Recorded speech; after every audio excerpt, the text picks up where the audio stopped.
Well, I fucked up last night and I did something that I knew better than to do, but I fucked up. But I think this is a good point or good chance to learn to teach people something that they may not know. And it was a perfect opportunity because I screwed this paint job up last night. So I didn't screw it up too bad. It's salvageable. It's not that big a deal. I'm not real happy with the kit anyways, so it's just going to go back here on the shelf as a build. I'm not going to bother polishing it out. But I was laying down clear, and I got a little lazy. I had the base color on here for about 3 or 4 days, and I made a cardinal sin, which I know better, but sometimes I get lazy, just like all of us, and I make mistakes. I did not tack off the paint job. I just relied on kind of blowing it off with the airbrush a little bit and just calling it a day. So it got me thinking, a lot of people do not know how to properly use a tack cloth. So I thought this would be a good opportunity for you to learn the proper way to use a tack cloth, because there is a proper way. One that I learned in many years of painting cars, and had to teach numerous people that were helping me out, or new painters, things like that. So yeah, let's dive right in, and I'll show you how to properly use a tack cloth. Sorry, had to get a drink there. Okay, so I'm going to try to zoom in as best I can. It's not going to show up very well, but there's a little bit of dirt in this clear coat. It's not much, but it's enough to kind of bug me a little bit. But like I say, I'm not real happy with this kit, which I'm going to go into in another video. But you might be able to see, if I get really close there, see a little bit of dirt spots right there. By the way, this is using that 2K clear I told you about. This is straight out of the gun, straight onto the car. You can see how nice and smooth and shiny it is. It really doesn't need much polishing for the average person.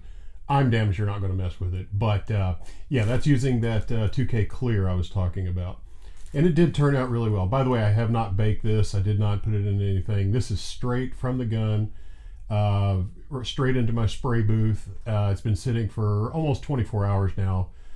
It is not dry, but it is touchable very lightly. But it is smooth as a baby's ass, except for that trash. So let's get into how to use a tack cloth.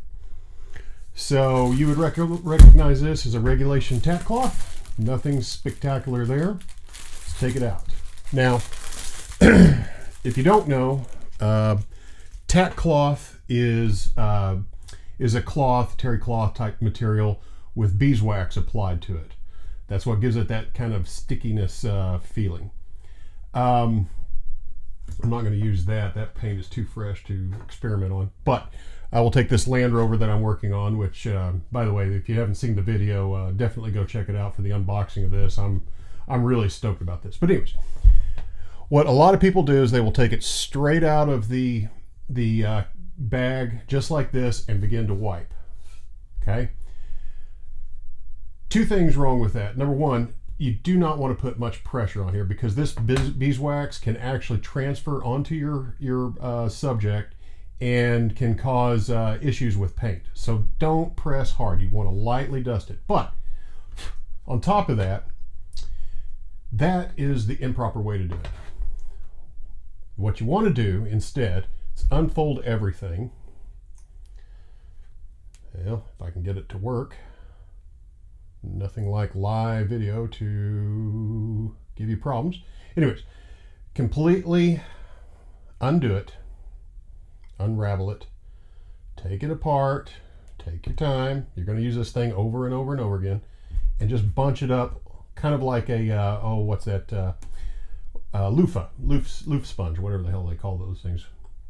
And then you just want to lightly run across. So you don't transfer the beeswax directly to the deal. When you use it folded up, it tends to create more pressure and you have a better chance of fucking something up. So if you take it like this and just barely go across, it will get all the dust, all the dirt, everything off of your model or subject without any transfer of beeswax. What I do with mine to keep mine clean in the garage, I throw mine in a Ziploc bag. I don't press it down. I just kind of let the that natural air in the Ziploc bag just kind of hold it like that.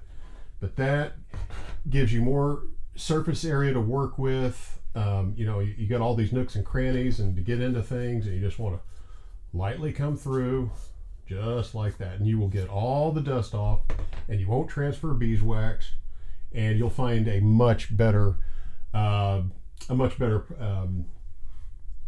finish when you're done. So anyways, just thought I'd make a quick video on how to properly use a tack cloth, because yes, there is a right and a wrong way to use it. And that's it. Until next time.